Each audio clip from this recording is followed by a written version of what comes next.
Things to consider when you are buying a home. Now, this particular episode is going to be a little woo-woo, a little like Zen-ish, if I understand the meaning of Zen. But I want to give you a different way of looking at home buying, because when you buy a home, really that home is designed to do more for you than just house you.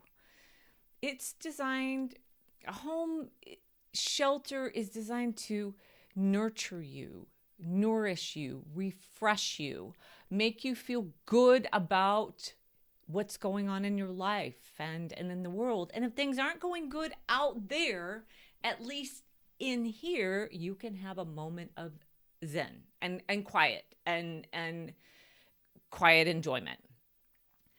Hi, I'm Michele from Compass, and I was just thinking about January and the new year and things that are going on in the world, and I thought, I like my home. I love my home. I like where I live.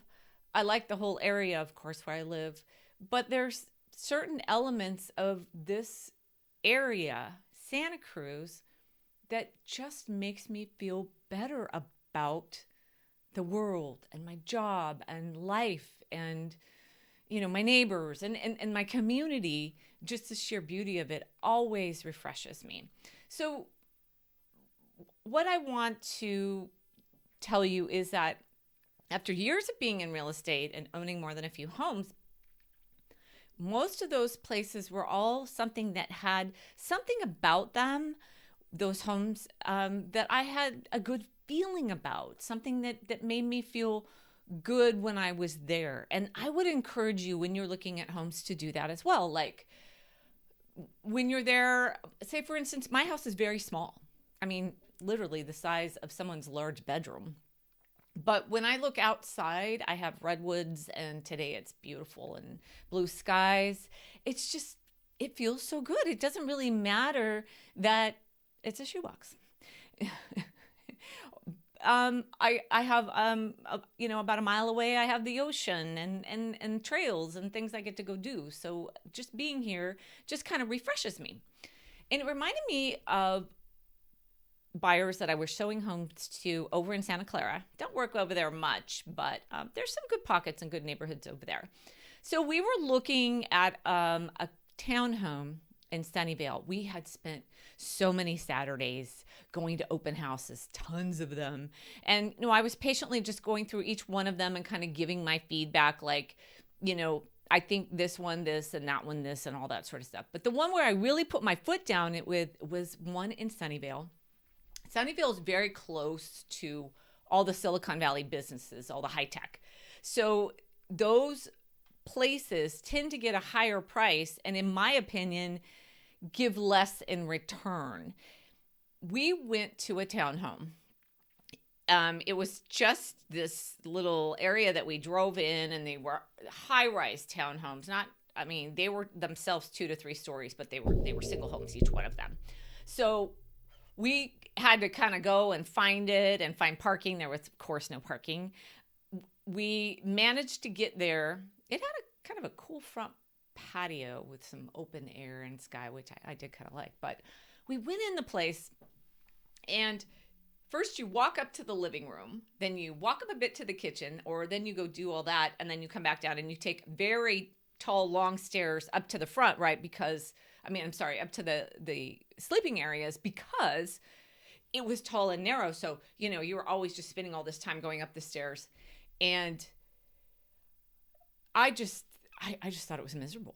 The walls were painted gray because it's kind of the thing. And, the staging was really off. And when we were upstairs, the open house was really busy. And we were all kind of going like this. We were all kind of close quartered together and, barely getting by each other in the hallway because it was so narrow. And we got out and put our shoes on. We were talking, this place was like 1.8, almost $2 million. And when we got out, I was like, guys, this is how you'll live in this place. Let me paint you a picture. You will only be living to work. That's what these places were designed for. They were designed to come sleep, maybe have a bowl of cereal, because there was nothing about that kitchen that was inviting to create a big meal or even have some sort of, warm friendliness to it to even make you feel comfortable to be there. Like probably you would be there and then want to get back to work. The windows all looked out at other people's houses. There was barely any views of trees or green or life outside of this complex. And I told them, I really think that you have to consider what effect this home will have on you. When you come home, do you want to feel good and recharged and ready to hit the ground running on Monday? Or do you want to come home and just feel like all you're going to do is try to get out of the home, like go to parks and go to friends' houses and go out to eat and everything you can to really not be there as much, but only be there to sleep? And they really got it. Now, if they liked it, that's okay. I just wanted them to get an idea of how a certain house can kind of frame your life and frame your feelings and your mind about life. Like I said, I have a small house, but there's days when I walk from this office to my house, because my office is not near my house. It's in the backyard. I just look out at the sky and trees and I feel, good about things, and it recharges me. I can't say that going to put my laundry in the garage when it's raining really hard recharges me, but overall my feeling in my home is something that makes me feel better. So, of course, location's important. Maybe schools, walkability, maybe riding your bike, that kind of thing. But I want you to tap into how a home makes you feel and how you're going to go out in the world after living in that home. Because I also have worked on foreclosures where I feel like that home was swallowing that owner whole. It needed too much work. It was too big. The furnace never worked. The appliances kept going out. It was dark. There wasn't enough sun. It was moist. Some people are affected by moist homes and fog. And this is an apt house, of course. You know what I mean? Like that home, I felt like it was all encompassing and it was just sucking literally the life out of them, and they weren't enjoying the world anymore. And that was their home. That's where they would feed themselves and sleep. And so you have to be really careful and protect your feelings when you're in a home. Like, I've been with buyers where we go in a house, on an open house, and they walk out and they go, oh, no, this is not for us. Was it a vibe? I mean, was there a ghost? What was it about? No, they didn't feel good there. Sure enough, right? There's been other homes where we've walked in and I thought, oh my goodness, this is a bedroom and a living room and a hallway, and you feel like you're just waiting for the cheese, wandering around. And people went, I feel good here. And then, they buy that house. Or there's other ones where they're tall homes and there's a lot of stairs and there's a lot of work to get up into that home. But it has beautiful views once you get there, or it has a great location, or, and I would say that just January, I worked with some buyers that house made them feel really good when they bought that house. And I wanted to help them get it. And we did get it, and we worked hard to get it. It wasn't easy. And, but I fought for that house for them because I knew how good they felt there.